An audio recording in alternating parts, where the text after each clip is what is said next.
Sashen Hausa na BBC ke magana akan mita 13 da shafinmu na intanet bbchausa.com.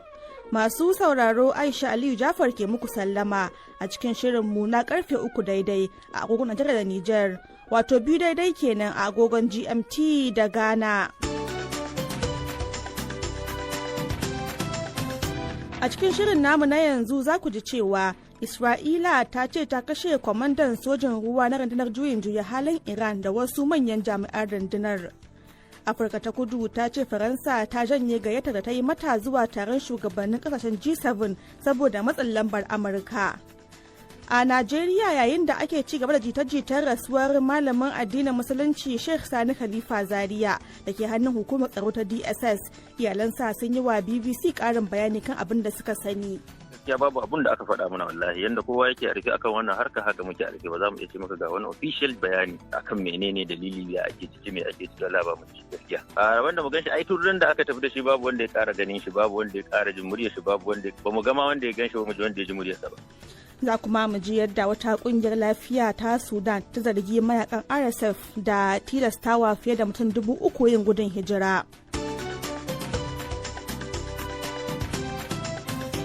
To akwai kuma wasu rahotanni a cikin shirin, amma zan fara da karanto muku labaran duniya. Isra'ila ta ce ta kashe kwamandan sojin ruwa na rundunar juyin juya halin Iran. Ministan tsaron Isra'ila Israel Katz ya ce an kashe Alrezi Tangsiri a hare-haren da aka kai a Bandar Abbas tare da wasu manyan jami'an rundunar sojin ruwan. Mr. Katz ya ce Tangsiri ne kai tsaye ke da alhakin kula da mashigar Hormuz tare da kuma rufe ta. Iran dai har yanzu bata tabbatar da kisan ba. Hakan dai na zuwa ne a yayin da ake ci gaba da lugudan wuta ta sama a yankin, musamman kan Iran din, yayin da Iran din kuma ke ci gaba da kai hare-hare kan kasashen makwabtanta. We did get that news about falling debris from an intercepted missile in Abu Wakilar Dhabi. BBC ta ce mun samu rahotannin cewa baraguzan da ke fadowa daga wani makami mai linzami da aka kakabo a Abu Dhabi ya kashe mutum 2 tare da jikkata wasu 3. Wasu rahotanni da ke fitowa na cewa Isra'ila ta cire ministan harkokin wajen Iran Abbas Araghchi da kakakin majalisar dokokin kasar Muhammad Bakar Kalibaf daga jerin sunayen mutanen da za ta kai wa hari, bayan bukatar yin hakan daga jami'an Pakistan da Amurka. Wata majiyar tsaron Pakistan ta shaidawa kamfanin dillancin labarai na Reuters cewa sun yi gargaɗin cewa kashe manyan jami'an biyu zai lalata ƙoƙarin da ake yi na cimma zaman lafiya. Kafofin yada labaran Amurka ma sun bayar da rahoton hakan, suna ruwaito majiyoyi daga Amurka. Sai dai zuwa yanzu babu tabbaci kan hakan daga gwamnatocin Isra'ila ko Amurka. Pakistan dai, wadda ta kasance babbar kawar Tehran da kuma Washington, ta yi tayin taimakawa wajen sasanta rikicin da ke tsakanin su. Tasirin yakin gabas ta tsakiya na ci gaba da karuwa kasashen Afirka da dama. Sudan ta Kudu ta ce za ta fara rarraba wutar lantarki a babban birnin kasar, yayin da Mauritius ta sanar da sabbin matakan rage amfani da makamashi.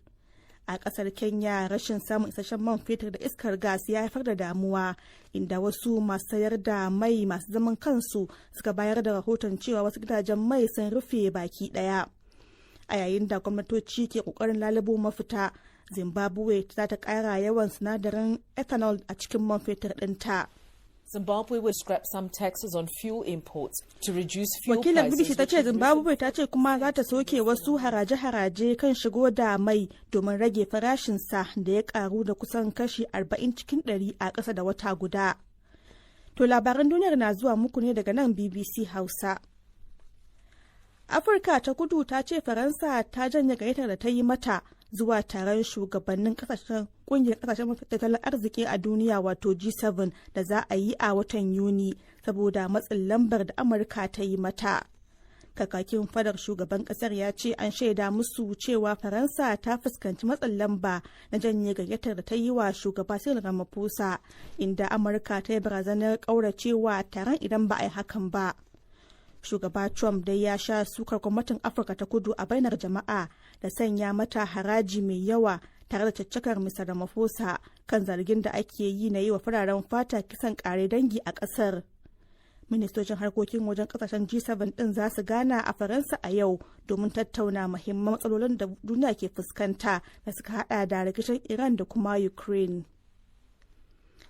Rahotanni daga Sudan na cewa akalla fararen hula 27 ne da takwas ne aka kashe a wasu hare-haren jirage marasa matuƙa biyu a yayin da ake ci gaba da gwabzawa a yakin basasar da ake yi a ƙasar. Harin na farko ya fada ne kan wata kasuwa a arewacin Darfur wanda likitoci suka ce ya kashe akalla mutane 22. Hari na biyu kuma ya fada kan wata motar dakon kaya da ke tafiya akan wata hanya a jihar North Kordofan. A baya-bayan nan dai an samu karuwar hare-haren jirage marasa matuƙa a yakin da aka kwace shekara 3 ana gwabzawa tsakanin sojojin Sudan da kuma dakarun RSF inda ake zargin bangarorin biyu da kashe fararen hula. To ƙarshen labaran duniyar kenan.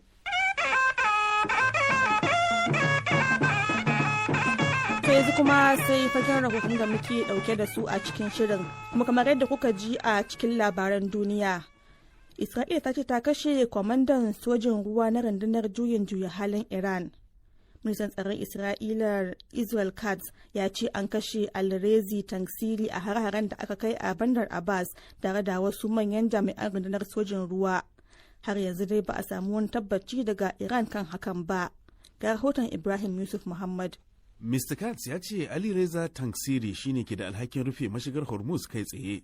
Sanarwar dai ta zo ne a yanda ake cigaba da kai hare-hare ta sama a duk faɗin yankin, inda Amurka da Isra'ila ke cigaba da kai hari kan Iran, ita kuma tana kai hare-hare kan ƙasashe makwabta.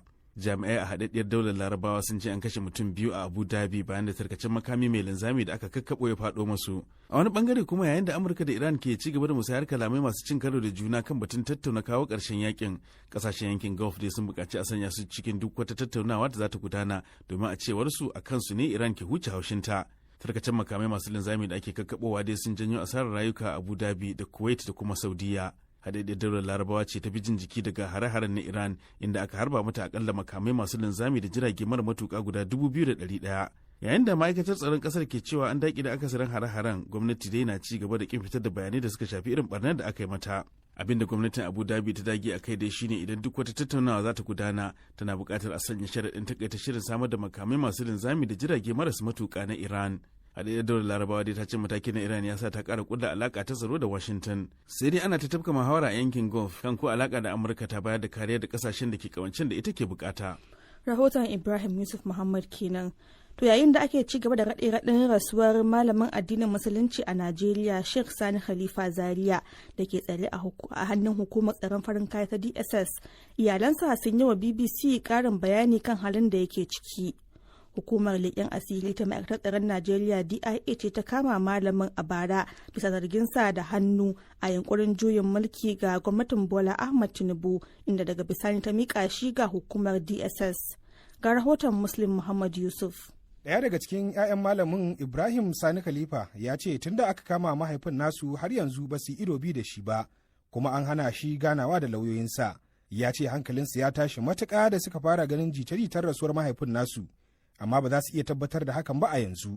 Gaskiya babu abun da aka faɗa mana wallahi, yanda kowa yake a rufe akan wannan harka haka muke a rufe, ba za mu iya ce maka ga wani official bayani akan menene dalili ya ake ciki me ake ciki, Allah ba mu da shi gaskiya. Kamar yaushe rabon da ko iya sa shi a idan ku? A rabon da mu gan shi ai tun da aka tafi da shi babu wanda ya ƙara ganin shi, babu wanda ya ƙara jin muryar shi, babu wanda ba mu gama wanda ya gan shi ba mu ji wanda ya ji muryarsa ba gaskiya. Kamar ba ku tuntuɓi lauyoyi ba ne ko kuma ba ku je ofishin hukumar ba ne? Akwai lauyoyin namu ma sun yi duk process ɗin da za su bi su ma su gan shi ba su wannan daman ba, kuma an shigar da neman mu ma iyalai mu gan shi ba mu wannan daman ba. Yanzu da ake yaɗa irin cewa ya rasu a hannun hukumomi, ya kuke ji ko kuma me kuka sani game da batun?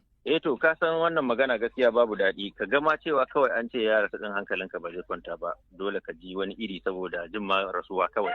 To amma kuma wani al'amari ne da ba za mu iya fitowa mu ce ba za mu iya cewa a'a ba. Idan muka ce in ka tambaye mu ina hujja ba mu gan shi ba, mu ga wanda ya gan shi ba, mu ji shi ba, mu ga wanda ya ji shi ba. Idan muka ce a'a to a hukumance ba mu bayani cewa baya nan ba, ko ya samu rasuwa ko in su abubuwa sun faru gashi ko a ce gashi to kaga to sai sa mu muke tsakiya kawai ba mu san ma me za mu ce ba gaskiya. Mu abin da kawai suke so in so samu ne dai mu gan shi a gida ya dawo kamar yadda yake, kawai mu dama da mu muke nan ba wani abu ba. Daya daga cikin masu taimakawa shugaban Najeriya kan harkokin yada labarai Rahma Abdulmajid wadda take bibiyar lamarin tun da fari a matsayinta na ɗalibar Tijjaniya. Ta yi min ƙarin haske kan halin da malamin yake ciki. Labarin ya ɗaga min hankali inda na bibiyi kafofin da muke magana da su waɗanda muke bibiya tun a farko ta wannan kadar muka shigo, kuma alhamdulillah suka ce suna shirye-shirye kuma suna bibiyan wannan al'amarin. Suka ce lallai yana da rai da lafiya, duka wannan magana bata wuce hayaniya na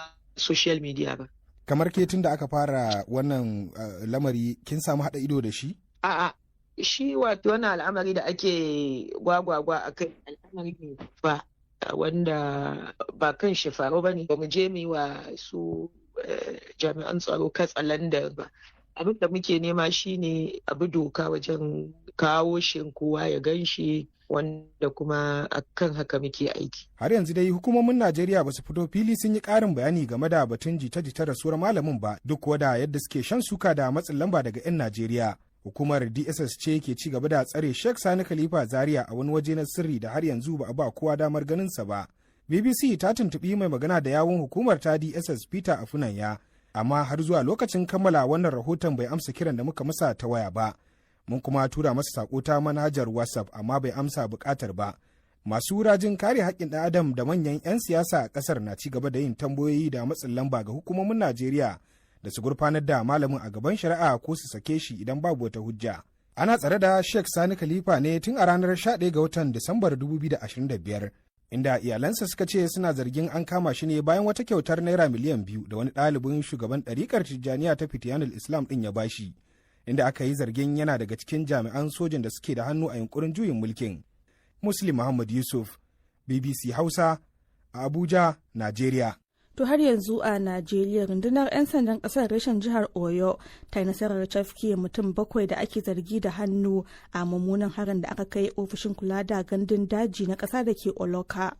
Jami'an tsaron sun kama mutanen ne ta hanyar amfani da sahihan bayanan sirri da suka bi sawunsu daki-daki tun bayan faruwar harin a watan Janairun 2026.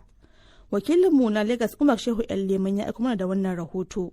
A yanzu haka ana ci gaba da gudanar da bincike kan mutanen 7 domin tattara hujjoji kafin a gurfanar da su a gaban kuliya. A cikin sanarwar da rundunar ta fitar ta hannun kakakinta a Dewale Osifeso, an bayyana cewa rundunar ta kaddamar da bincike jim kaɗan bayan harin dare ranar Talata ranar 6 ga watan Janairu shekara ta 2026.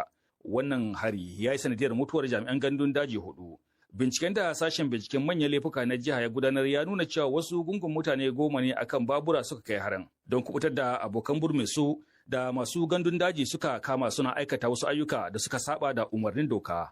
Bayan kwashe makonni ana bin sawu da amfani da dabarun bincike na zamani, dakarun 'yan sanda na musamman su yi nasarar cafke mutane 7, ciki har da wanda ake kyautar zaton shine ya shirya kai harin. Sanarwar ta nuna duk waɗanda ake zargin sun amsa laifinsu tare da baiwa hukumar muhimman bayanai kan tsare-tsarensu da maɓuyarsu. Rundunar 'yan sandan ta tabbatar da harin da mutanen suka kai na rabuwar gayya ne da nufin daƙile ƙarfin jami'an gandun daji domin ba su damar ci gaba da sace albarkatun dajin. Yayin da 'yan sanda ke ci gaba da farautar sauran membobi 3 na gungun da suka tsere, an ƙara tsananta matakan tsaro na haɗin gwiwa tsakanin hukumar raya yankin kudu maso yammacin Najeriya ta SWDC. Dama dai tuni gwamnonin kudu maso yammacin Najeriya suka ayyana dokar ta ɓaci, wani lamari da ya tilasta musu amfani da na'urorin sanya idanu na zamani da musayar bayanan sirri tsakanin jihohin kudu maso yamma. Gwamnatocin shiyar sun bayyana cewa nasarar cafke waɗannan mutane da rundunar 'yan sanda ta yi sako ne bayyananne cewa hare-hare kan jami'an gwamnati da al'ummomin shiyar ba za su tafi a banza ba, kuma dole doka ta yi aiki akan duk wanda aka samu da hannu. Hukumomin tsaro tare da tallafin hukumomin raya shiyar na ƙara asasa kawo hanzarin ɗinke duk wata baraka da a baya suka yi sakaka da ita a tsakankanin al'umma a ci ko daga waje. Musamman da ake zargi cewa mahara yanzu na ƙara samun mafaka a wasu daga cikin dazuzzuka masu duhu, musamman a jihar Ondo, inda matsalar garkuwa da mutane ta fi kamari. Umar Shehu Leman, BBC Hausa daga Lagos a Najeriya. To a Lagos ɗin da ke Najeriya yanzu karfe 3 ne da minti 14, kuma haka lokacin yake a jamhuriyar Nijar. Aisha Aliyu Jafar ke gabatar muku da wannan shiri daga nan sashen Hausa na BBC.